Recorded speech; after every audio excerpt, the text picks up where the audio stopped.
for a powerful home computer? This is the one. Texas Instruments home computer. With 16K memory, it can take you a long way. Want a computer with a lot of software? Oh, yeah, this is the one. The TI home computer gives you more of these software cartridges than any computer in the world. The whole world. So, with all the power you have here to run all the power here, this is the one. The home computer from Texas Instruments. This is the one. Okay, we're going to look at the TI99 4A. I've looked at it before, but not in this way.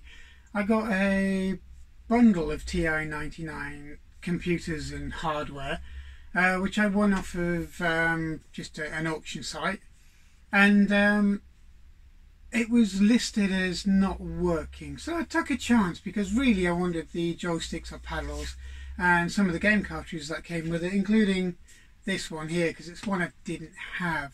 It's not a good thing to take a chance on boxes of stuff if the price is ridiculous, but if you look around and you find something that you can, you know, you're not worried if it doesn't work or not, and you could have used it as parts and so on, then it's always worth taking a chance. Well, I wasn't that worried about the machines themselves.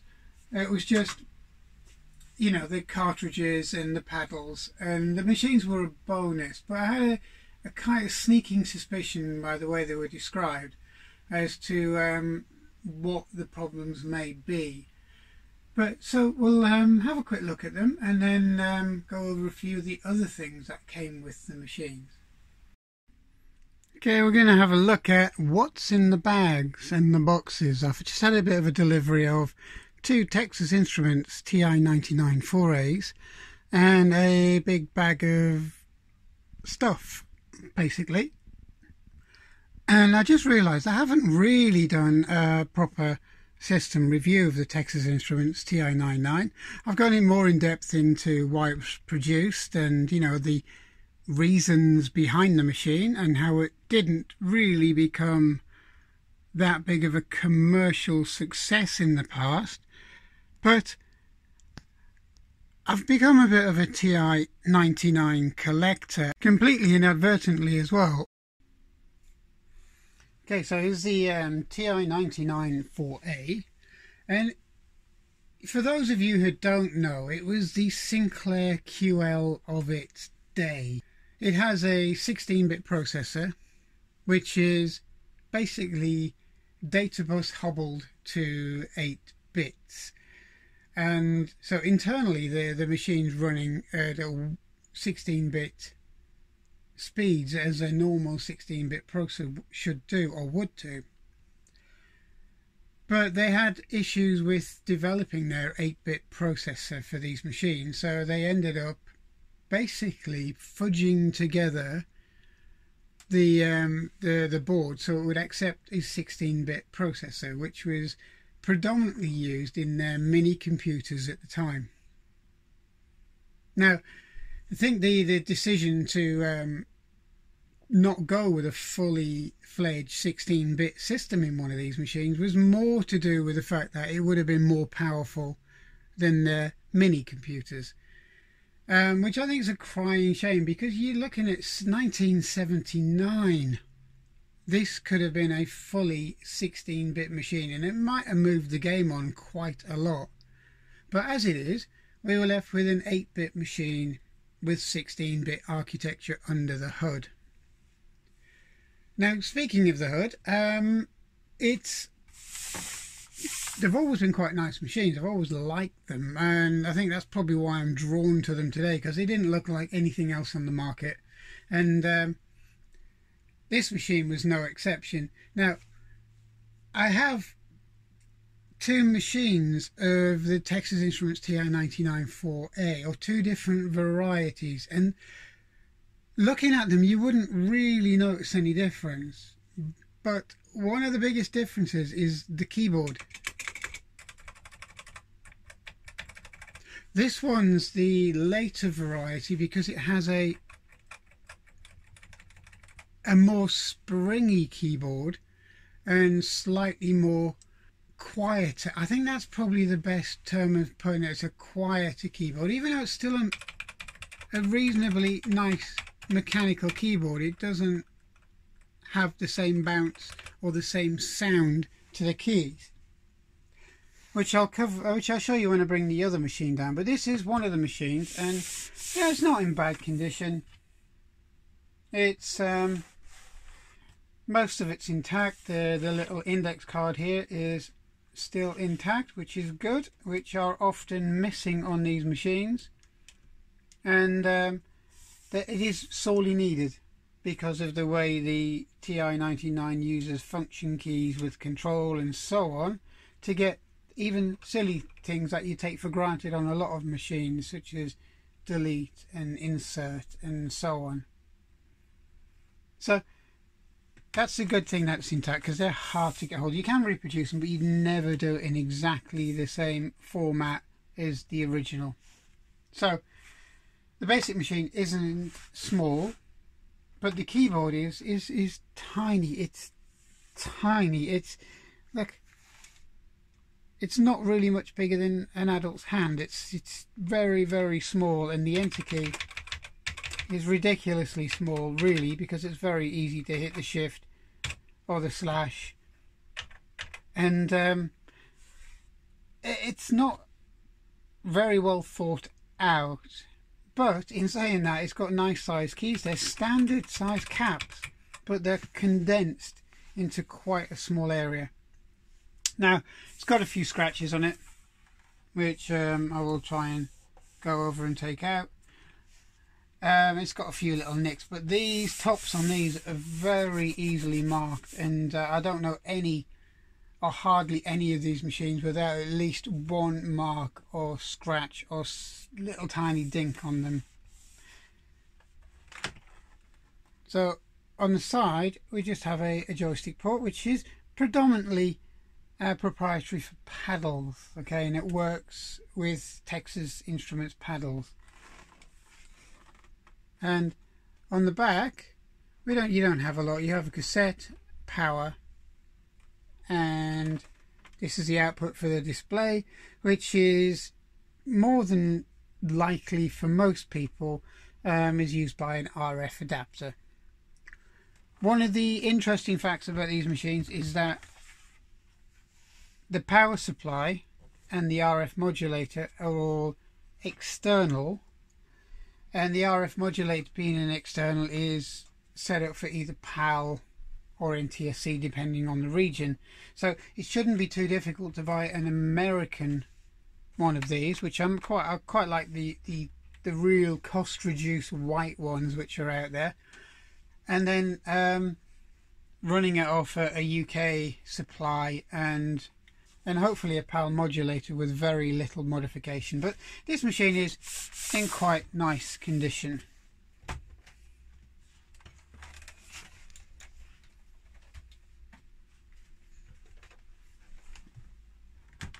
Now the second machine in the bundle is cosmetically the top is nicer.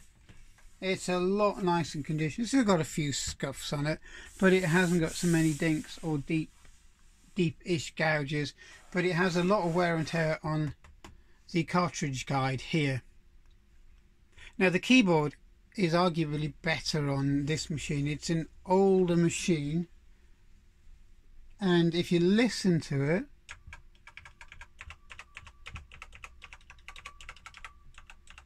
it sounds completely different. Now if I do the same on this machine here to this one, you can tell there's a difference in keyboards. And the easiest way to tell whether or not you've got an early or a later keyboard is the fact that you don't have the solid state software badge here, which you do on the other model, which is here. And it's not like it's missing, it just doesn't have the indent for where the badge actually goes as well. So there are subtle differences to the machines, and the keyboard being one of them. And but you know, they don't feel much different. It's just this one has a lot more bounce to the keys, and it's immediately recognizable. And you'd probably think that it was just these keyboards that were causing the issue, or causing the differences between these two machines. But I have my other one, which you've probably seen in other videos. Now, there's a marked difference in feel, in sound, and in bounce. And it's a marked difference between the machines that have the solid state badge down here or not. So I kind of think that the keyboards were produced at different places at different times throughout the production run of this machine, and I think the cost reduced side of the machine was kind of showing at times, because Texas were trying to reduce the cost of these machines on an almost monthly basis because of their conflict with Commodore. But back to this machine, it's not in as good condition. It's missing the little plastic guide on the top, and it had a taped on copy of these, but no fear. I mean, because I've actually got spares of these and spares of the guides, so it's not a big problem. But it would be if you didn't have spares, because these are very, very hard to come by, and you end up having photocopied versions taped to the top of them. But other than that, this machine looks in remarkably decent condition. There's no damage to it. It seems to be, for want of a better word, a used machine. Now, in the bag of goodies that we got here, well, you didn't probably see at the beginning, there's only two modulators, and they're both PAL. There's two modulators, which is fine, and they're both PAL, and it's got the usual old-fashioned splitter with it as well, which could be quite handy, especially if you're running two machines now on a TV. But it can be handy just to have two RF leads plugged in the back now for use on your classic collection. And there's only one power supply with it. Okay, so whether or not this power supply works or not is another matter. And one of the biggest things with anything you buy online is look at it very carefully. Why is there only one power supply? Is it because it's covering up that they don't work, or one of the machines actually doesn't work at all?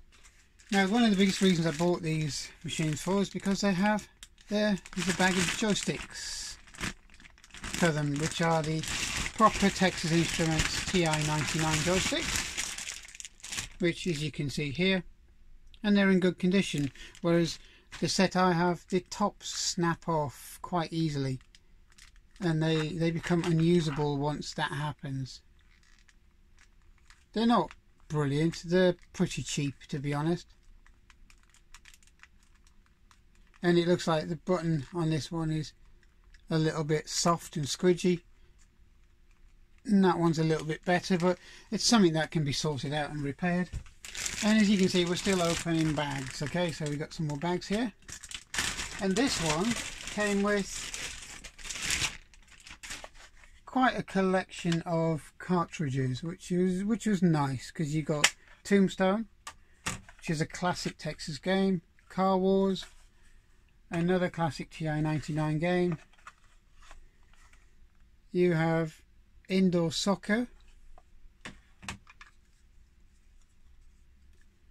Pole Position, and finally we have Donkey Kong,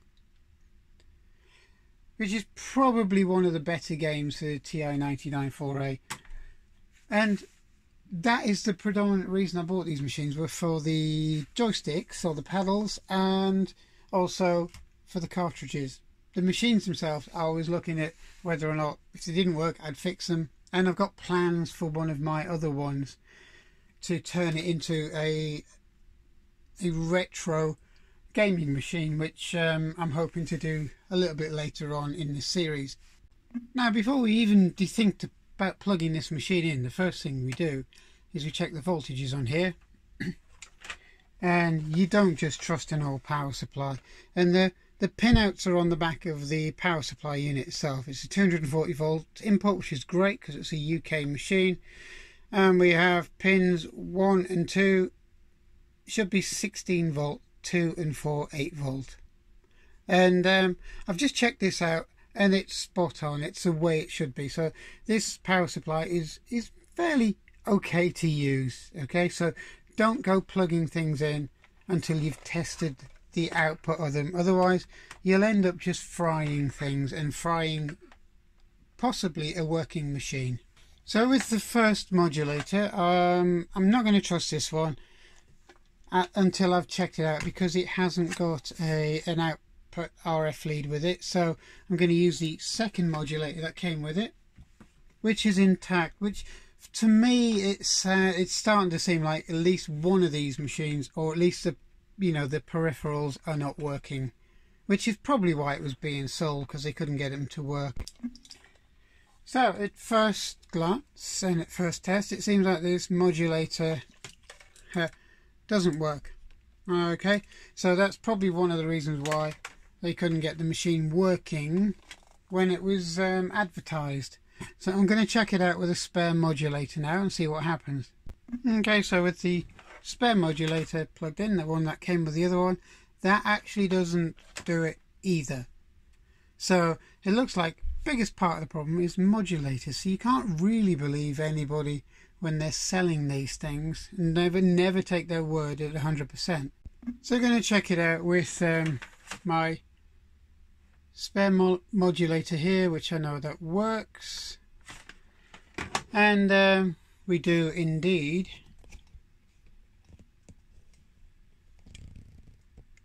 have a picture. Okay, so this is the second machine now plugged in using the same modulator and the same power supply, and it seems that this one also works, and it also seems that the keyboard, as you can see, works fine. So it seems as though the biggest problem with these machines, which is why the previous owner couldn't get them working, was the fact that you have dodgy modulators that don't do what they should do anymore. So that's another thing I'm going to have a look at and try and get these machines restored. Okay, so there are a few cosmetic issues with this one, not the least being that dodgy paper strip and the missing clips on here, and also the scratches and scrapes on it. But even before we get into that, I'm going to actually take this machine apart and we're going to have a look at how it's put together, because Texas Instruments were meant to have been a quality machine. They spent a lot of money apparently on developing this machine, and it'd be nice to see what exactly goes on with it and what makes it up. I haven't taken the keyboard out. You can see it's do you know what, the actual keyboard itself is well built. I've got to give Texas Instruments the credit for that, and it's not on a flimsy bit of cardboard backing like a lot of them are, and it's got quite a nice action to it, and it has a proper ribbon cable. None of this Sinclair piece of plastic with some traces kind of sandwiched in the middle. It's a proper ribbon cable. So it's, from this point of view, the keyboard's very well built. It's got a nice feel of quality and air of quality about it. And the board itself, there seems to be quite a few jumper patches on it to make it work, and I think that's where they integrated what is essentially the 16-bit processor here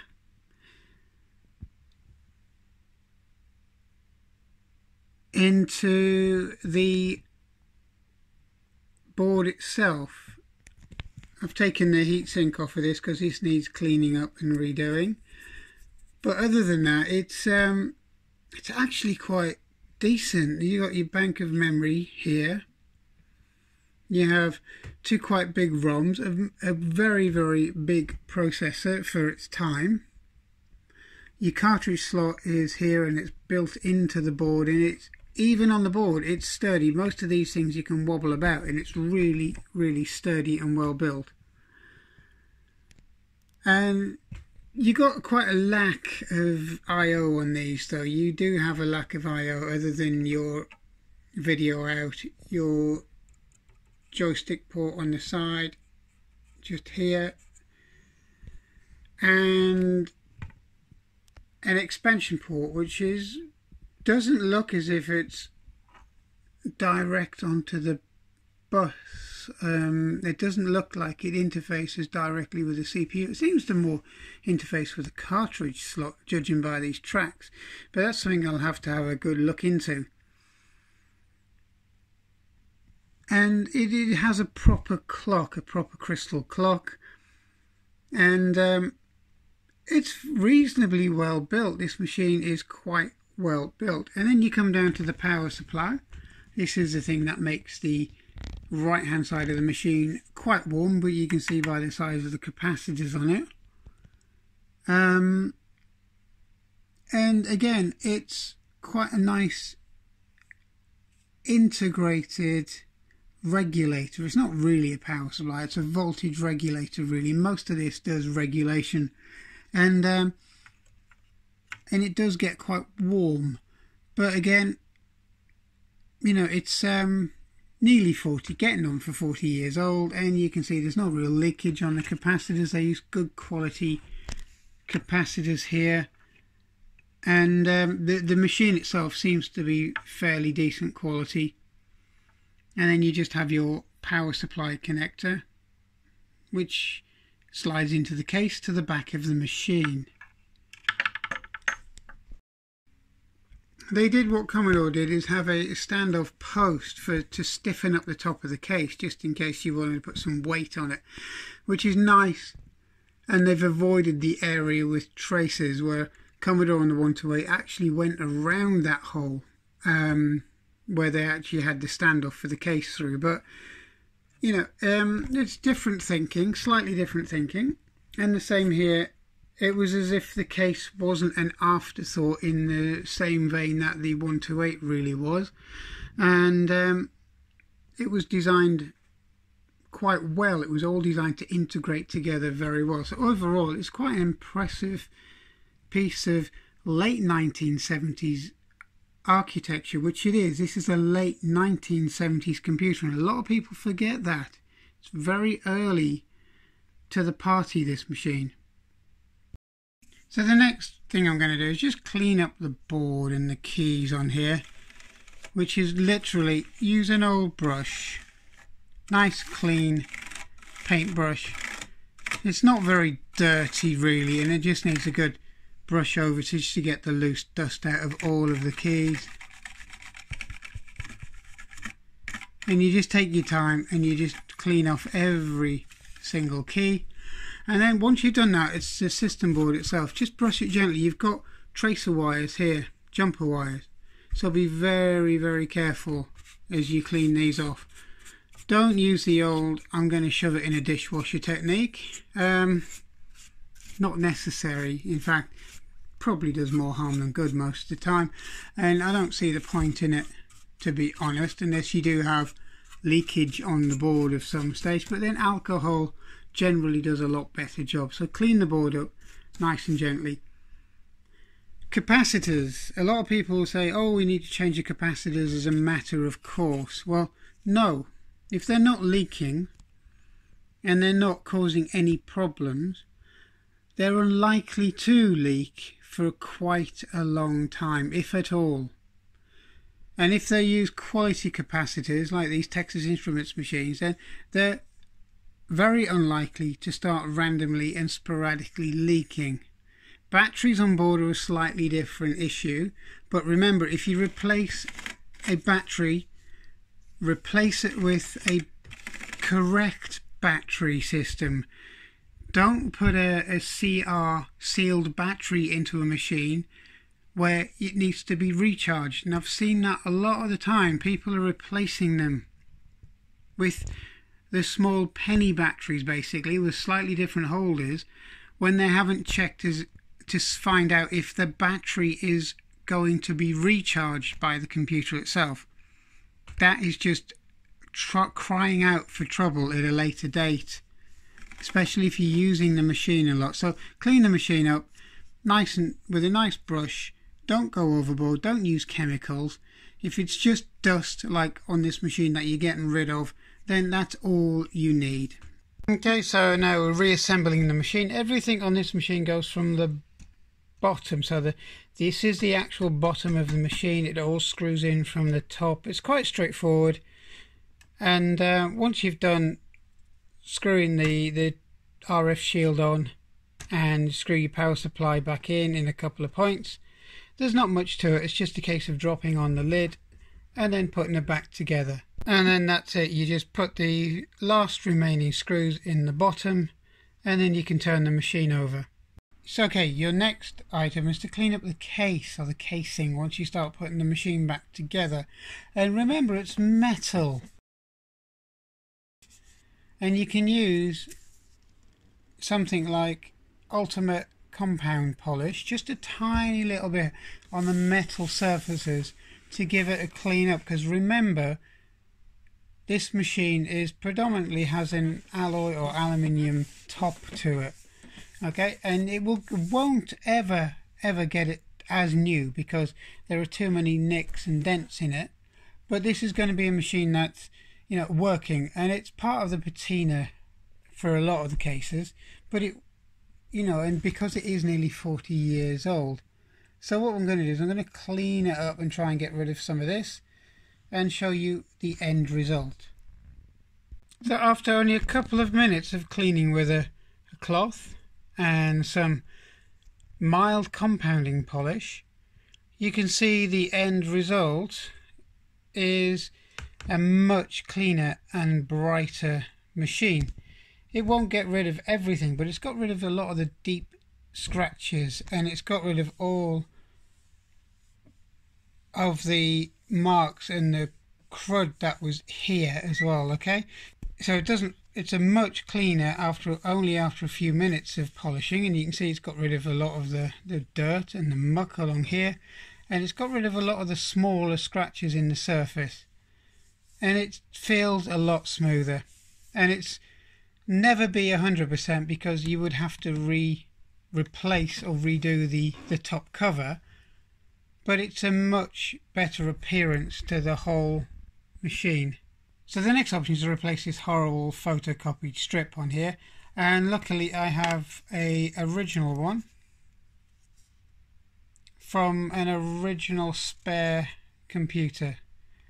So what we're going to do is we're going to pop it into place, and we're going to settle it down, and then that will bring this machine back to the way it should be. And there we have it, one much better looking Texas TI99 4A. Okay, and there's a completed machine which has been checked over, and it's in nice clean working condition now, as you can see on the screen. So we're going to just load up Donkey Kong, and there we go. So this machine,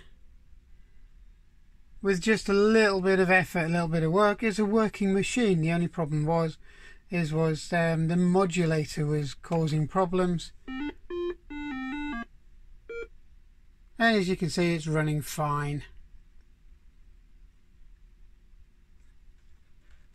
So we're going to do exactly the same to the other machine to see if we can get that one working as well. Okay, now we have the second machine, which on initial inspection looked cosmetically better, but it has some heavy scratching in the steelwork or the metalwork, and it doesn't matter how much you're going to clean this machine, you're not going to get rid of that. But everything else is nice and tidy. The keyboard's tidy, the plastics are nice and shiny now. So it's had the same treatment as the previous one. So we're just going to run Donkey Kong. And as you can see, this one runs exactly the same and really well. Okay, and these machines are working now, and they're working really well. Just takes sometimes a little bit of time and effort to find out what causes the problems on these machines and then to correct them. Now these machines now have a little bit more life than they did before. They're not 100%, but then again, they are getting on for 40 years old. One of the biggest things I wanted this machine for, apart from the various bits of hardware,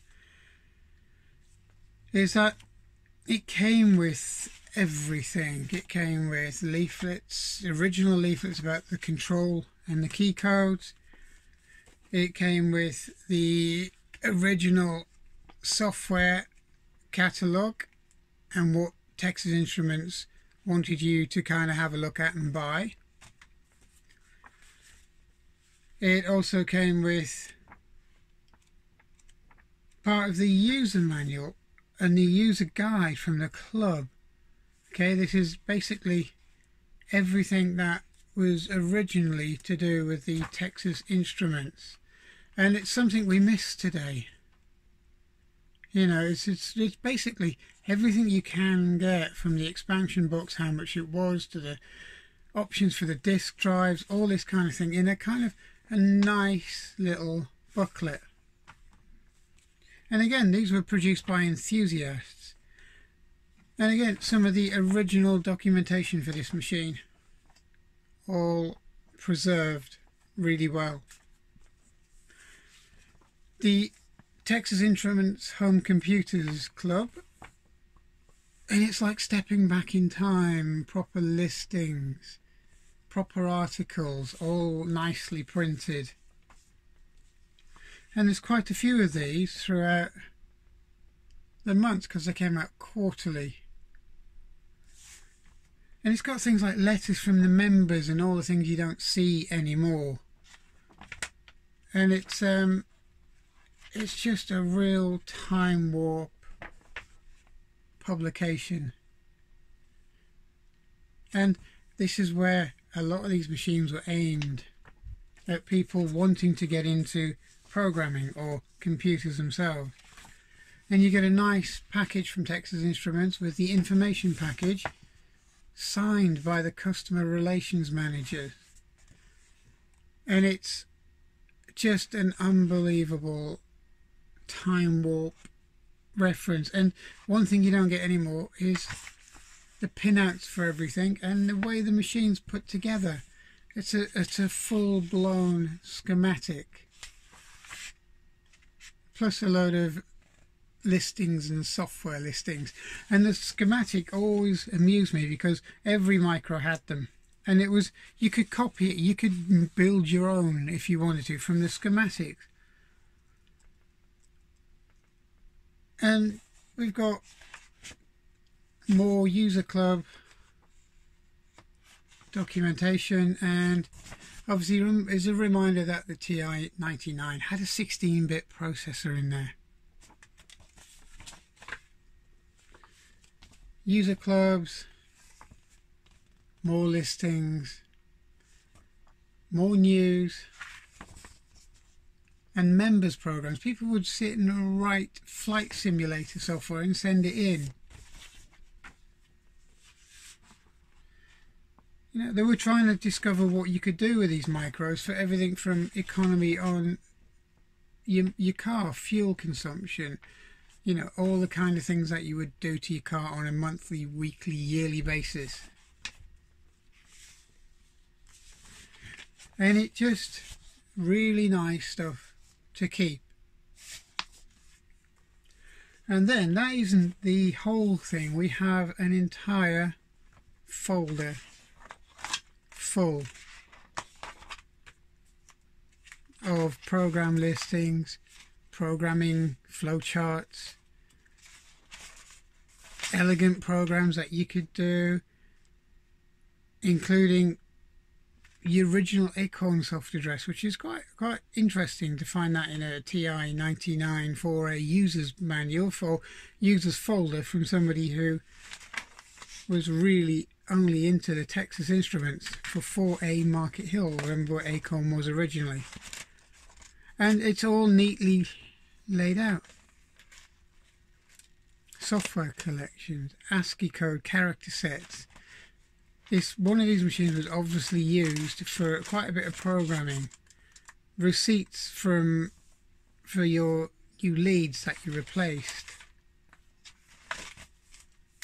Welcome to the computer in the home from Texas Instruments. Again, everything was signed. It was a big deal. And this was from Mr. Paul Dix from TI Home and Bishopsford Road in Morden, Surrey. Original documentation, the family get together, and how you can grow your own system. All of this stuff's been lost. It's lost in time now. And what you can get and do with your Texas Instruments. All neatly kept, catalogued. And the one thing I was really impressed with, the original keytop strips. Lots of blanks to do your own. And as I say, everything's there, from integrated circuits or components that they bought, parallel circuit for an impedance, and it's including handwritten notes. All here. It's a huge time warp of a collection, and as I said, this was more of what I really wanted along with the peripherals and the machines, but I'm glad I managed to save the machines. I'll make sure that they ran. I'll save them from the dustbin basically for somebody who'd spent a long time and a lot of effort on their Texas Instruments machine. And whoever this originally was did a fantastic job of preserving the look, the feel, and a lot of the information that was around when this machine was current. I mean, this machine was a 1970s machine in reality, a late 1970s machine. So this kind of thing really interests me. It fascinates me because it was some of the stuff that I was doing. I wish, I kept a lot of this stuff. But you don't. You move on, you move houses, you get families and so on, and this kind of goes by the by, and I think that's how a lot of this is lost. But I'm very happy to have this.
So I hope you enjoyed this look at what can and can't go wrong with buying things from an auction site. And if you do buy one, make sure it's something you can afford to lose, or you can use the parts for something else. In this case, I just wanted it for certain parts. The two machines weren't the main issue because I already had a couple of these machines working in good condition. But as it turned out, it was a much better buy than I thought it was going to be, and I had an inkling, judging by the description, that the faults that I found were the ones I expected. But you take a chance. So I hope you enjoyed this, and I hope you like watching, and I hope you subscribe, and we'll hope to meet on this channel in the near future. Thank you for watching.